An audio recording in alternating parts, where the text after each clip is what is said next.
हमारे साथ आशीष चौहान साहब भी मौजूद हैं, उनसे भी बातचीत करते हैं। चौहान साहब, ये तो मिठाई खाने और खिलाने का समय है।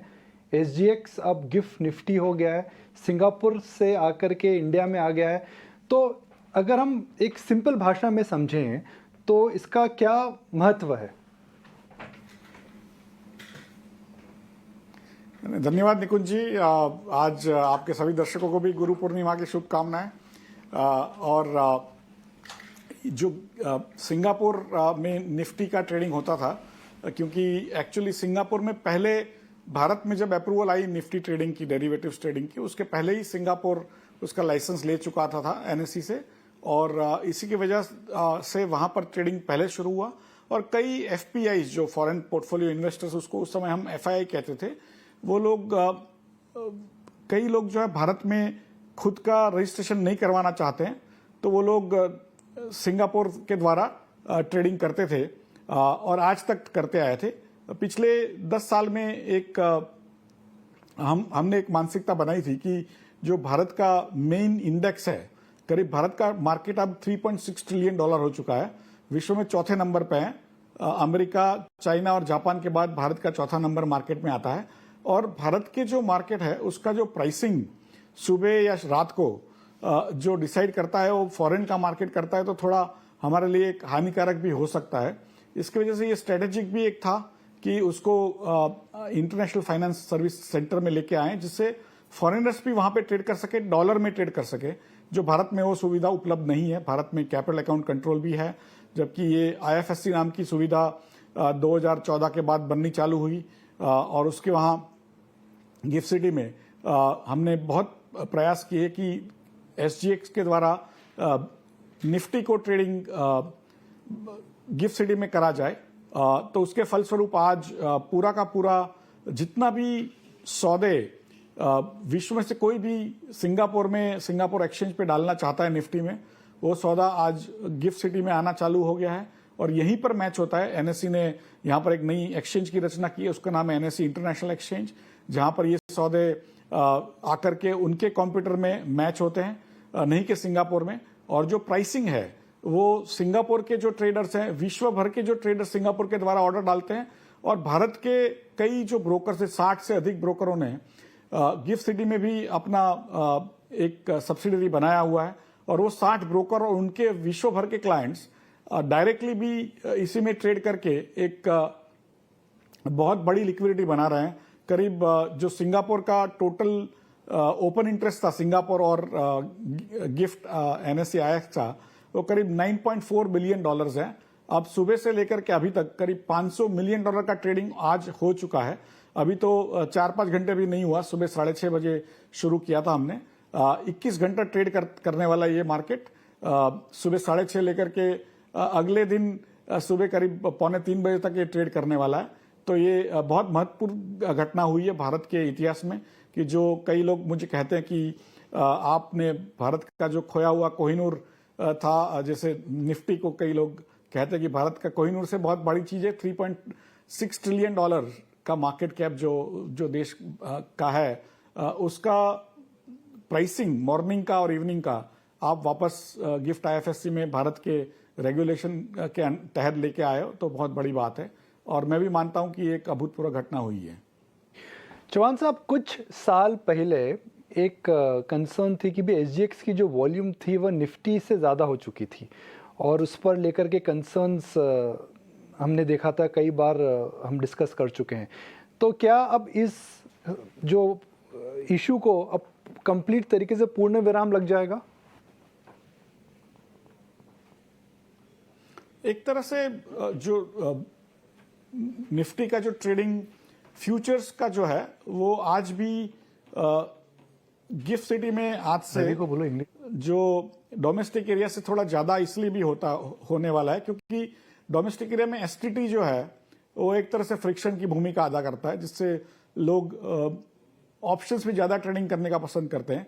जबकि गिफ्ट सिटी में यहाँ पर किसी तरह का एसटीटी नहीं है, जीएसटी नहीं है, और इवन यहां तक कि 10 साल 15 में से पहले 10 साल में आप जब जो भी 10 साल का पीरियड सिलेक्ट करते हो उसमें इनकम टैक्स भी नहीं है।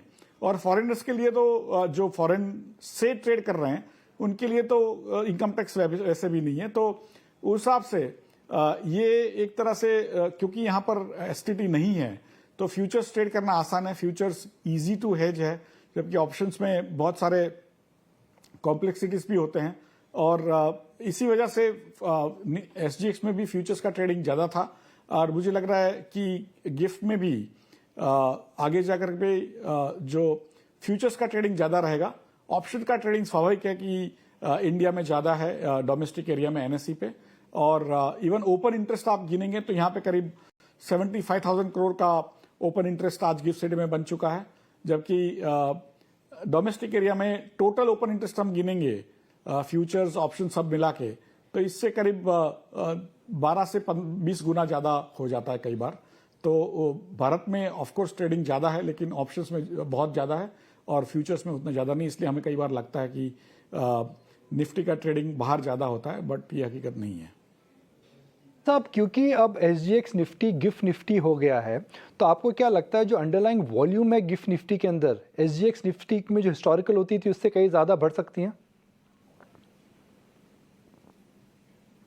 मुझे ये आशा है क्योंकि जो भारत के स्टॉक ब्रोकर्स है वो भी गिफ्ट में आ चुके हैं। करीब 60 ब्रोकर्स ने अपनी ट्रेडिंग शुरू कर दी है एनएसई आईएक्स पे। 40 और नए ब्रोकर्स जो भारत में ऑलरेडी ट्रेडिंग करते हैं उन्होंने भी गिफ्ट सिटी में डॉलर के यहाँ पर जो ट्रेडिंग होता है वो डॉलर में होता है, वो अलग ज्यूरिसडिक्शन माना जाता है और यहाँ पर कई कायदे जो है भारत के लागू नहीं होते, या तो कायदे लागू होते तो थोड़े उनके अंश ही लागू होते, पूरे कायदे लागू नहीं होते, क्योंकि ये इंटरनेशनल कंपटीशन के लिए बनाया है। हांगकांग के साथ, सिंगापुर के साथ, दुबई के साथ कंपटीशन के लिए इसको बनाया, इसलिए उनके तहत उनकी तरह का हमारा जो रेगुलेशंस यहाँ पे रहता है। इसी की वजह से मुझे लग रहा है कि यहाँ पर आगे जाकर के विश्व भर से लोग जो छोटी कंपनियां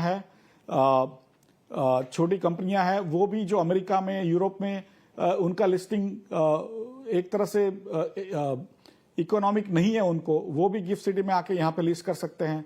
इंडोनेशिया की कंपनियां ऋण भी यहाँ पे जमा कर सकते हैं। ऐसी कई चीजें जो गिफ्ट सिटी में आगे होने जा रही है। हालांकि भारतीय प्रोडक्ट्स जो है वो ज्यादा हावी रहेगी, उसमें ऋण भी आजकल डेट जो है कॉर्पोरेट डेट ऑलरेडी 75 बिलियन से अधिक डॉलर का ऋण ऑलरेडी लिस्ट हो चुका है।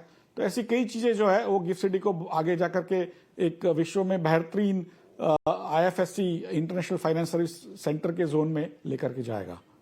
अब गिफ्ट निफ्टी 21 घंटा ट्रेड करेगा और 21 घंटा 24 में से करीब 80% है, तो क्या एक अर्ली इंडिकेशन है कि भाई एनएसई भी अपने ट्रेडिंग आज बढ़ा सकता है?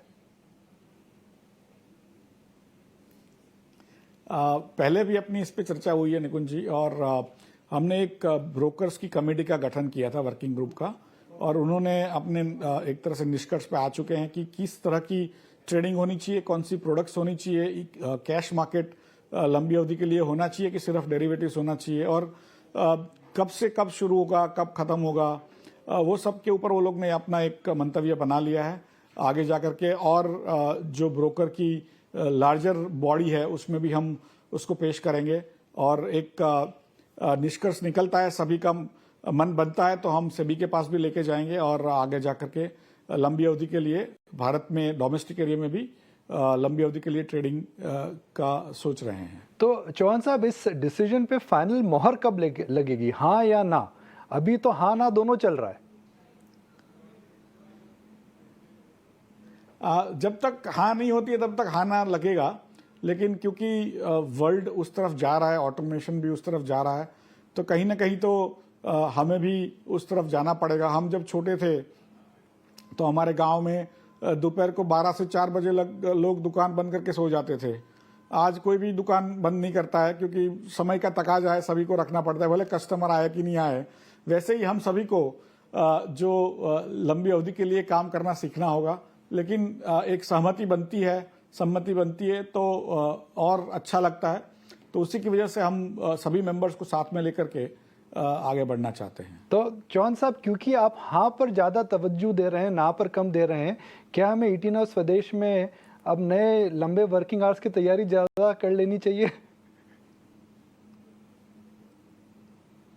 नहीं, स्वाभाविक है कि भारत में एक तरह से विकसित देश नहीं है, माने विकासशील देश है, तो स्वाभाविक है कि हमें सबको ज्यादा काम करने की आवश्यकता है। जो काम करते हैं उससे ज्यादा अधिक मात्रा में अधिक अवधि तक हमें काम करना होगा, तब जाके हम विकसित बनेंगे। तो स्वाभाविक सिर्फ स्टॉक मार्केट में नहीं, हर जगह पे हर भारतीय को मेहनत करने की आवश्यकता है। और तो मुझे लग रहा है कि स्टॉक मार्केट तो फिर भी आसान है, क्योंकि हमें कंप्यूटर्स पे मोबाइल पे काम करना पड़ता है, लेकिन बाहर जो फिजिकली भी काम करते हैं सभी लोग बहुत मेहनत करते हैं आजकल। मैं लोगों को याद दिलाना चाहूँगा कि कोविड के अंदर किस प्रकार से हमने काम करा था, और विकास और काम की भागीदारी हमेशा चलती है। ग्लोबली अगर आप देखें तो जितने भी विकसित देश हैं उनके जो फ्यूचर्स हैं वह प्राय राउंड द क्लॉक ट्रेड करते हैं। तो अगर हमें दुनिया से अलाइन होना है, क्योंकि हमारा जो मार्केट है अब वो चौथी नंबर पर है, उम्मीद करते हैं 3 और 2 पर आए, तो एक प्रकार का लाइफस्टाइल चेंज है। एक ज़माना था जब स्टॉक मार्केट 10 बजे चालू होते थे, फिर 9:15 चालू हुए, काफ़ी हो हल्ला उस समय भी हुआ था, मगर मार्केट अब आई थिंक उस डिसीजन को वेलकम करता है। तो हमें उसी स्पिरिट में रखना चाहिए। मगर चौहान साहब, आज मिठाई खाने का और खिलाने का दिन है, क्या खुशी की बात है, SGX अब गिफ्ट निफ्टी हो गया। धन्यवाद सर, और आपके सभी दर्शकों को भी गुरु पूर्णिमा की भी बधाई और गिफ्ट निफ्टी की भी बधाई। Thank you very much sir.